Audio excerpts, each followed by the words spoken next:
Ladies and gentlemen, my dear friends, I'm very grateful to Professor Hoppe and Dr. Imre Hoppe for that kind invitation, and in particular for this challenge, because I have to admit the task that I have today is entirely impossible.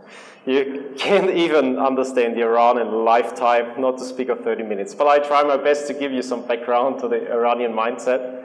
Already the name Iran is quite politically incorrect, I have to say, as it derives from Arianian Veja, which means homeland of the Aryans. Now those Aryans, those original Aryans, were Indo-Germanic tribes, and it wasn't so much a racial concept, but a religious concept. Those tribes were united by a common mythology and a common religion. The mythology goes like that they somehow came from the high north. Archaeology doesn't quite confirm that, to spread civilization to the south and to the west, being in the possession of some particular civilizational technologies, like horseback riding, the wheel, cattle farming, and then later on agriculture. Part of this mission is still quite alive because Iranians are still prone to a kind of messianic nationalism, which has come to be concealed under Islam. Now, the Iranian religion was shaped in the second millennium before Christ by Zoroaster, who had a dualistic worldview, but not in the sense that good and evil are equal, but they are equally strong. So it's a constant struggle between good and evil, and good is associated with Ahur Mazda, which is light and truth, whereas Ahriman, which is darkness and the lie. So it's quite an interesting religious concept, and it is highly underestimated how much it influenced Western thought through antiquity. There's a reference to objective values, and Zoroastrians believe that by good thoughts, good words, and good deeds, you should help bring light to the world, bring truth to the world, and fight evil and fight the lie. There are some quite interesting prophecies linked to Zoroastrian philosophy in that later on it was claimed that Zoroaster would come back and be reborn as a redeemer king. And the sign of his advent would be shown by a star on the sky, which explains the three magi or magi that came to Jesus' birth. Now, this concept is important to understand later developments. So, for the original Iranians, the Islamization, the Islamic conquest, was at first conceived as a storm of darkness invading upon their civilization. But I think one of the paradoxical results of this conquest was that Iranian culture has survived in a way I think it would not have without Islamization. It's quite interesting. I think the same thing happened to the Austrian school, by the way. By having to leave Austria, it had to reassert itself later on. And I think that's the main reason why it survived as a distinct school and it didn't just disappear within other mainstream schools. Because if you are under assault, you either die, and if you don't die, you have to reassert yourself. And that's what happened with Iranian culture. The Islamization, of course, it started by using force. The Arab nomads, which were united by Islamic zeal, used a particular advantage, namely that there was internal conflict within the Iranian Empire, between the Sassanids and the Parthians, so it was a particularly good situation for zealous warriors to, in fact, conquer in a fairly short amount of time this empire. Empires are usually quite easily conquered once there's a problem within. But the interesting thing is that the Islamization took about 300 years. There was a lot of resistance, a lot of rebellions coming on and on. But in the end, Iran, after 300 years, was largely a Sunni Muslim country. Now, the interesting thing is that after these 300 years, there was a reassertion of Iranic culture in two ways. The one way was that Iran found that by being based within the Islamic realm, which was quite imperialistic and thus enlarging its territory, there was good use for intellectuals. Ibn Khaldun, one of the first sociologists in the world, has observed a curious thing for him, that he said that almost all the Islamic intellectuals that he knows of are of Iranian descent, even those who have systematized the Arabic grammar and language. Now that was quite odd to the Arabs, but of course from the Iranian point of view it was like primitive nomads invading their country, and they made good use of this framework. Now the other way that Iranian culture reasserted itself was by a literary emergence. One of the most important and longest epic works of epic poetry was composed by Ferdowsi before the first millennium AD. It's the Shahnameh. And the thing that's really interesting about it is that it's more than 1,000 years old, but it still can be read and understood by everyone who speaks Persian today. And that shows you how important that was for the language, and at the same time how language and culture was really conserved over a long period of time against all odds. Because it's really against all odds that Iranian culture and language has survived this way. And I think one of the reasons is that it had to reassert itself. The Shahnameh is interesting in a way that it resembles a lot other Germanic, Celtic, and Scandinavian mythologies.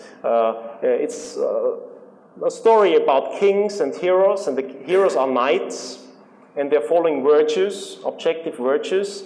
There's a lot of drinking, there's a lot of love, there's a lot of tragedy involved, there's in all of those stories.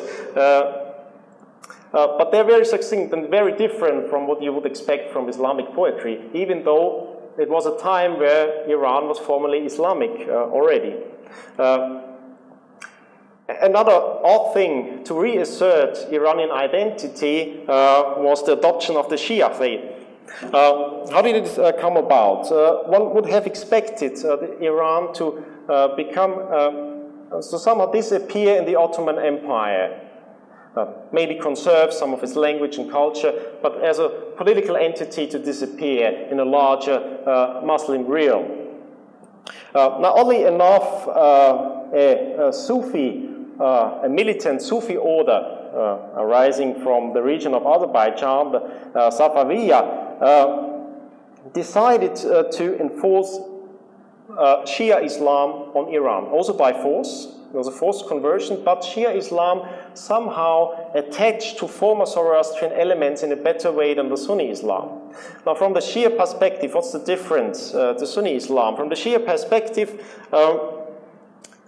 the leader of the faithful has to be selected by God, because otherwise he will be selected by party politics, by power politics, and that's what the Shiites have experienced according to their interpretation of history, that when Muhammad, he appointed his son-in-law Ali as his successor, but while his family was still occupied with preparing his burial, the Arab tribes just chose another leader, and so from then on you have a split between the Sunni and the Shiite view, who should be the leader of the faithful. According to the Shiites, it shows you that injustice and evil is so strong, again, going back to Zoroastrian belief that evil is equally strong as good, that it even subdued the family of the Prophet himself. So injustice is really a very strong force which you have to fight against. The Shiites believe that Ali's wife, thus the daughter of Muhammad himself, was attacked by the Sunni Muslims, that she was beaten, that she lost her child due to that his house was put on fire. And every imam, the Shiites call the spiritual leader, the imam, every imam has been killed at the order of a caliph. That is the leader of the political leader of the Islamic world. So from early on, the Shiites had a perception of being a persecuted minority because they are the party of principle and the party of the God-appointed leader versus the power-oriented, corrupting Islamic politicians in a way that abuse religion for the strive for power.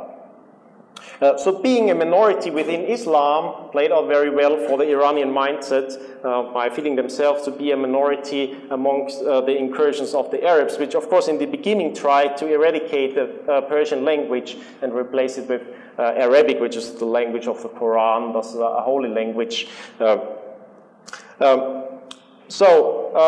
The Shiites believed that you had a series of 12 imams, the 12 are Shiites, which are the dominant Shiites in Iran, with the 12th imam disappearing.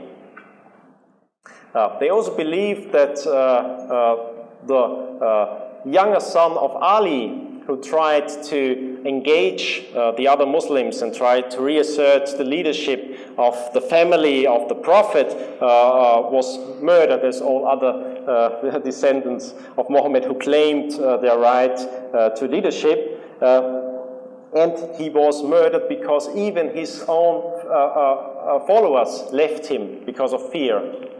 Until this day, you have a very important holiday in Shiite Islam, which is a memorial of this kind of the killing of Hussein and him being left by his fellow Shiite followers. As we have processions in Iran, which very much resemble fundamentalist Christian processions with a lot of self-flagellation. When you're in a great mosque and you see a group of people suddenly starting to cry, they're most probably Shiites. So there's a lot of suffering, and there's also a concept which is quite close to Christian religious thought, that Hussein had to die for our sins because we didn't come to his help, to his rescue, because of fear, because of corruption, and so on. The 12th Imam in this line is thought to have disappeared and to come back to the world. He's in occultation, as the Shiites believe, and he'll come back to the world as a kind of redeemer king. So there you have the old Zoroastrian prophecy. And interestingly enough, the Shiites believe that he will come with Jesus. So they'll come hand in hand, more or less, to judge the world at Judgment Day and establish the eternal kingdom. So this is a quite odd stance, which explains a lot of tenets of the Iranian development. To further understand the Iranian development, you see, truth was a very important issue for Iranian religion. The Greeks who described the Persians, they mentioned and highlighted the truth is taught to the young people from an early age on to always tell the truth. Yeah. Now, when you compare it to contemporary Iranians, you'd be quite surprised. The truth doesn't seem to play such an important role. On the opposite, you'd always hear say about Iranians that they are the perfect liars. Rothbardian class theory, to state it, says that it's not the Marxist view that it's the rich and the poor who are opposed to each other, but rather it's the state and the population and those who use just economic terms for their survival. And that's directly the Iranian point of view. They call the two classes Melat and Dolat, the people and the state. It's always people versus the state, which leads to the paradoxical conclusion for an Iranian that whenever the state is weak, you have to hit it. Yeah? It makes it difficult to understand revolutions in Iran because, for example, the revolution against the Shah wasn't a revolution because the Shah was so oppressive. It was perceived to be so oppressive at the time of the revolution. To the contrary, beginning in 1977, the Shah started a policy of opening up, in allowing discourse, in allowing political debate, and so on. It was a liberalizing tendency. But because you have this gulf between society and the state, the Iranian mindset would say, okay, the state is weak, let's hit him while it's weak. Not wait when it's strong, let's hit it while it's weak. So I think phenomena like the Arabic Spring, or which Islam phrases this more correctly as the Islamic Spring, is widely misunderstood. It's of course not a Facebook-driven pro-democracy event that's going on there. And of course the manifestation on the street in Iran weren't really that much about this issue, and they weren't really that much about proposing an alternative to the Islamic Republic. They perceived the state as being weak again because there was some internal struggle within a very, very complicated power structure, which I try to explain to you. I hope time will suffice to do that. Another thing that Rothbard was very correct about when you want to understand Iranian history is the importance of millenarian thought for political ideologies. Of course, the ideology between the Iranian Revolution was not so much homebred. It was interestingly developed in the West. Khomeini spent a lot of time in Paris, and the thinkers behind the Iranian Revolution were very deeply versed in Marxist and postmodernist thought. One of the most influential figures probably was Ali Shariati, of whom Sartre himself has said that if I would have to choose a religion, I choose the religion of Ali Shariati. What did Shariati do?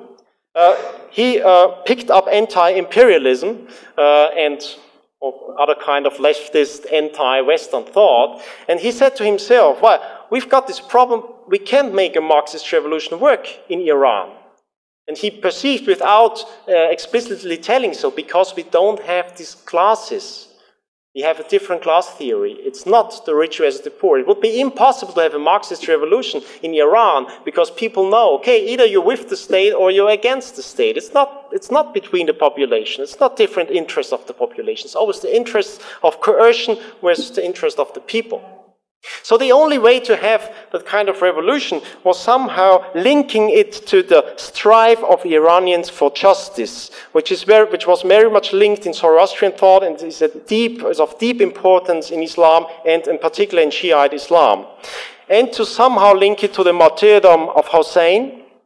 So he used a lot of Shiite concept to just put into practice Western leftist thought. That's what he basically tried. He translated this thought to Shiite concepts. That was quite influential on the early proponents of the Islamic Revolution. The revolution started because the state was perceived as weak. A lot of liberals, Democrats, communists played the useful idiots for the Islamists, as it usually happens. And the problem was, of course, the big promise of bringing justice. And whenever you have a millenarian utopian thought, after a short while you realize justice is not coming about, or justice means poverty, it means starvation. It just doesn't work. Utopian economic policies just don't work. If you follow Islamic course, it doesn't bring you all the promised goods and the promised land. It was particularly strong streak in Khomeini's ideology because he was the one who did the shift from a pre-millenarian thought to post-millenarian thought. Post-millenarian thought, as Rothbard explained it, differs from pre-millenarian thought in that you think you have to actively do something to bring about the millennium. So the former Shiite clergy, they all believed that the Mahdi will come. So they have an apocalyptic vision. But you can't do anything to hasten his arrival on earth.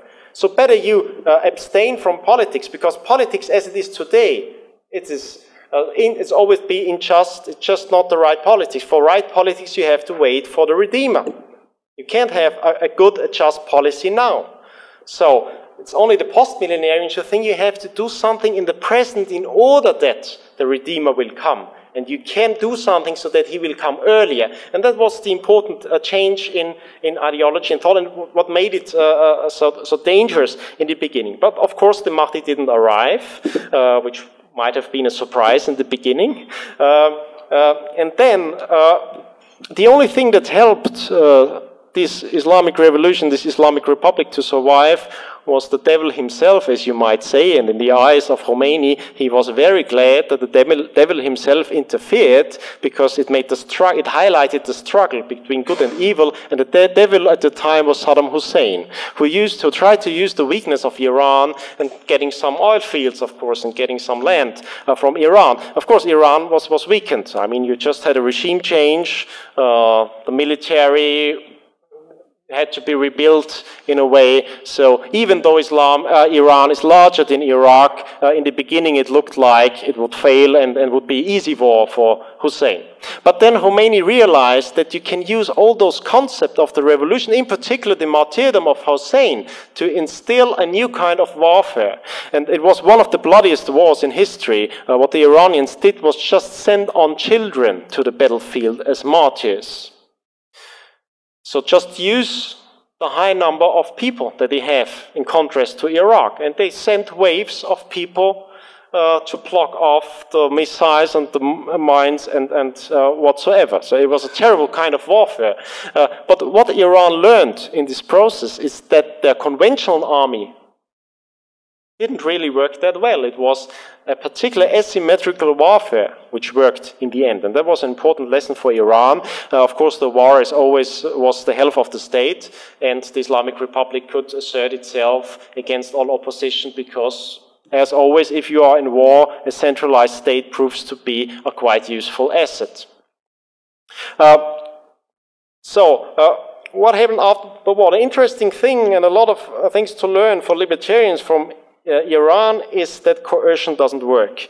The effects of this coercive policy of bringing about the perfect, just Islamic society didn't only not work, but at the opposite, it brought about results which Khomeini would never have expected. And that's very odd for observers from the West. You would expect Iran to be a highly Islamic, coercive society, but to the contrast, if you compare it with all other societies in the Middle East, Iran is the most secularized, most pro-Western society in the region. That's very odd. If you talk to a regular Iranian, they are very interested in the West. They feel no kind of hatred. They might feel some kind of injustice that's done to the country, but on a personal level, they are very eager, if they have a chance to go to the West, to learn from the West. You find when you're traveling Iran that people are very friendly to foreigners. I guess one of the countries where people are friendliest maybe on the earth, what I hear from stories of people going there. So that's quite amazing. Has it worked in bringing virtue about in the Islamic society? On the contrary, Iran is now one of the countries with the highest drug addiction. Prostitution is looming. An odd thing, the prostitution is run by mullahs. How do they do it? Because they have a Shiite instrument, the time marriage, which allows Shiite to marry for a short period of time. Of course, now you have very strong incentives as a mullah who can do that kind of marriage to get money for doing a time marriage. And of course, time marriage might last as long as an hour. And you realize that it pays as well to have the room, that you offer the room as well. So it's just economic logic which brings about these results. And it's quite odd because there you see, so a lot of current Iran is a fight between economic reality and intentions of coercive power, which always fail. Another interesting thing that it did something in Islamic thought within Iran. I'd say that there developed a very strange phenomenon of politically libertarian Islamic scholars. You would be so surprised if you know what leading Grand Ayatollahs say toward the regime. Now, Iran is conceived as a theocracy. The problem is, after Khomeini, it stopped being a theocracy in the sense of having a really highly esteemed scholar at the top, because they couldn't find any Shiite scholar of importance to endorse this kind of republic. As I told you, most Shiite clerics before were pre-millenarian, so they distanced themselves from politics. The interesting thing about Shia Islam is that there's a clergy, like the church in Christendom, and you have a bottom-up process of selection, where even the phenomenon of an Islamic pope might emerge. It's called the Majai Taglid. Among the Grand Ayatollahs, you become a Grand Ayatollah by having a lot of education, many years of education, many exams, and you're considered by an Islamic school to be a scholar of the utmost importance and quality. Now, if you yourself as a Grand Ayatollah are considered a Majai Taglid, which means a source of imitation by other Grand Ayatollahs, then you might rise above the Grand Ayatollahs. And it happens every now and then that one single Grand Ayatollah is selected voluntarily by all other Grand Ayatollahs as their source of imitation. Which means if they have a conflict or a doubt about something, they'd ask him, they'd refer to him to settle their conflict. The last time that was this kind of Islamic poll was in 1961. That's when the last Rahim Taghizadegan was accepted by all Grand Ayatollahs died. Since then, there have been various Grand Ayatollahs. Interesting thing is there was no Grand Ayatollah that could serve as the supreme leader of Iran. Because even the only one that agreed to Khomeini's heresy, in fact, Khomeini's ideology is a Shiite heresy, it's not mainstream Shiite theology. Even the only one who agreed that the Grand Ayatollah might play a role before the Mahdi comes, all others say, no, you have to guide the souls of the people, but not do politics, because this, you will destroy religion by doing it. The only one who agreed to that, Grand Ayatollah Montaseri, disappointed Khomeini, because Montaseri said, wow, you did the same thing that the Shah did, but only in the name of religion. How dare you? How dare you? So there was a big conflict. You couldn't, of course, be following Khomeini. So a politician was selected who had credentials in the war, who was an Ayatollah, but was not in high regard by other Ayatollahs. So it was a second-class clergy member who turned out to be a politician, who became the supreme leader, Khamenei, who still is the supreme leader today. He's not in high esteem by any Shiite clergy. So you can't really consider that theocracy, I'd say, by now.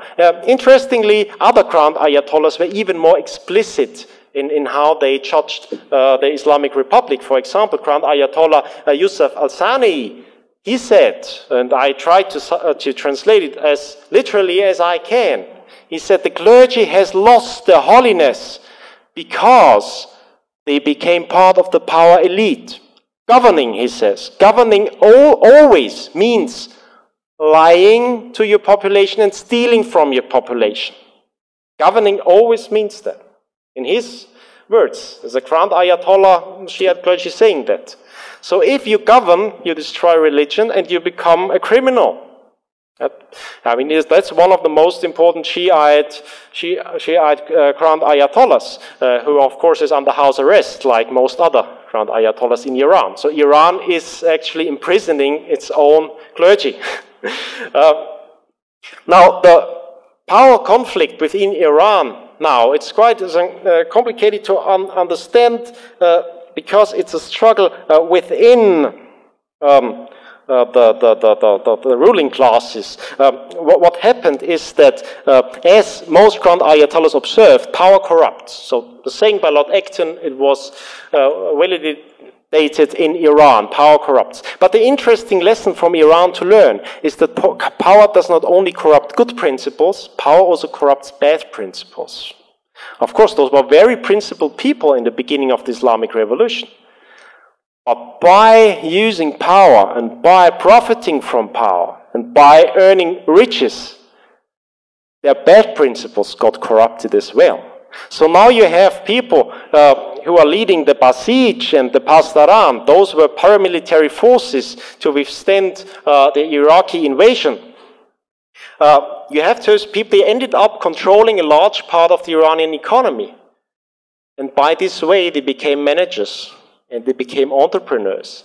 And it's very interesting to observe now that you have these apparent fundamentalists who are not interfering in their own enterprises because they realized, okay, if we try to apply our Islamic principles, it just doesn't work that way. If we try to put our people who are fighters on the street in a position, in a management position, it just doesn't work. It doesn't bring the same result, the same wealth for us. So they've become very pragmatic over the last years. So the ruling class in Iran is completely different from the early revolutionary class. They're very pragmatic, quite rational people.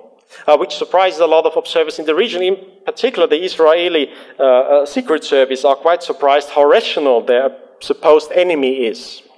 And in the whole Middle Eastern region, people would rather consider as the irrational and fundamentalist power the United States. Because from everything that they see and try to judge, they see, okay, it makes sense what Iran does. And the strange thing is when Iran is supporting groups outside, they never want their allegiance to their religious ideas. They're very pragmatic. They don't demand from a Sunni group that they are supporting that they turn over to Shia. But what they observe at the same time is with the American invasion, hundreds of missionaries came to Iraq, for example. So they're wondering, okay, who are the fundamentalists now? Because they don't see any missionaries from Iran working there. So the perception is completely opposite. You're seeing an irrational force from the outside the United States, whereas a rational, quite dominant power in the region, which by this corruption of bad principle has become quite pragmatic. Of course, in no way I would defend the regime, but it's quite strange, it's paradoxical, that this kind of regime with this kind of ideological background would turn out to be the most regional actor in the Middle East right now. What Iran is striving for is being appreciated by other Muslims, and maybe filling the gap within Sunni Islam, which has proved to be impotent, even from Muslims. It could not withstand Israel, it could not withstand the United States. Sunnis have lost almost every war that they have started, they have engaged in. So that's now the chance that Iran sees to preserve its position in the region as a regional power, and they're quite surprised that I'd say that the United States is not cooperating with them, but with Takfiri movements, the Taliban and so on, Sunni fundamentalists, with, in contrast to the so-called Iranian fundamentalists, are undisciplined, and they are the greatest enemy of Iran, the greatest danger to Iran, because, as I said, in Shia you have a clergy, you have a process of interpretation of Quran. It's not allowed, as in the Protestant faith, quite similar to Catholic versus Protestant. You can't just go on and interpret the Quran as you like it, and you read something and you go on slaughtering infidels, but you have to go through a process of interpretation, and the clergy that guides you and that might use tactical means of if there is a reason, if there's a rational aim to be fulfilled. So I think I have to finish now. I told you it was an impossible task. I hope I was able to give you a bit of a background. Thank you very much for your patience.